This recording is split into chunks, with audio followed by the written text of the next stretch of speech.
अध्यक्ष महोदय, विपक्ष के हमारे कुछ मित्रों ने राष्ट्रपति के भाषण को औपचारिकता बताया है, लेकिन बात ऐसी नहीं है। यह विधायिका संबंधी एक अनिवार्यता है और इसमें राष्ट्र की स्थिति का जायजा लिया जाता है तथा यह संकेत दिया जाता है, जैसा कि राष्ट्रपति ने कहा है, कार्यपालिका को, संसद को और कुल मिलाकर देश को आगे क्या काम करने हैं। जहां तक विपक्ष के मित्रों की राष्ट्रपति के अभिभाषण का बहिष्कार करने की कार्रवाई है, उसका जो भी कारण रहा हो और जो भी कारण उन्होंने बताया हो, मुझे कहने की अनुमति दें कि मेरे विचार से देश और आम जनता ने इसे केवल प्रतिवाद न मानकर राष्ट्रपति के प्रति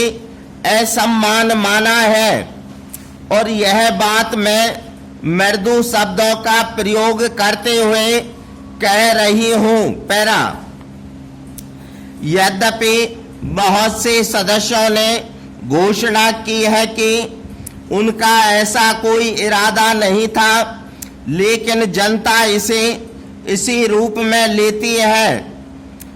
कहने मात्र से स्थिति बदल नहीं जाती। निजी तौर पर मैं सोचती हूं कि यह उन लोगों का अनादर है जिन्होंने सदस्यों को चुनकर भेजा है, क्योंकि यह संसदीय प्रक्रिया का एक अंग है।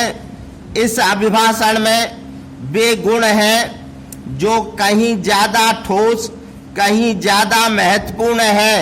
ये है सत्यनिष्ठा, हार्दिकता और दृढ़ संकल्प। हमें शाब्दिक शौर्य प्रदर्शित करने की जरूरत नहीं है। यह सरकार, यह दल और वस्तुतः भारतीय जनता एक बड़े शौर्यपूर्ण कार्य में संलग्न है। यह काम सरल नहीं है और इसके लिए इस राष्ट्र की संपूर्ण क्षमता तथा समस्त गुणों की आवश्यकता है। पैरा, पिछले वर्ष इन दिनों हम एक युद्धोपरांत आदेश की स्थिति से गुजर रहे थे। वह एक ऐसा युद्ध था जिसने हमारे आदर्शों, हमारी नीतियों और हमारे निर्णयों को सही सिद्ध कर दिखाया।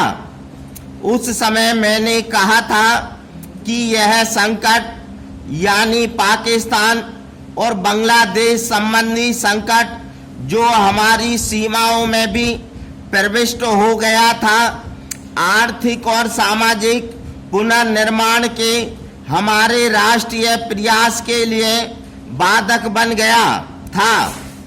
माननीय सदस्यों को शायद स्मरण होगा कि उस समय मैंने यह भी कहा था कि हमारी विजय तभी संभव होगी जब हम देश के प्रत्येक क्षेत्र की गतिविधियों के मामले में बड़ी कठिनाइयों के रूप में उसके लिए मूल्य चुकाएं।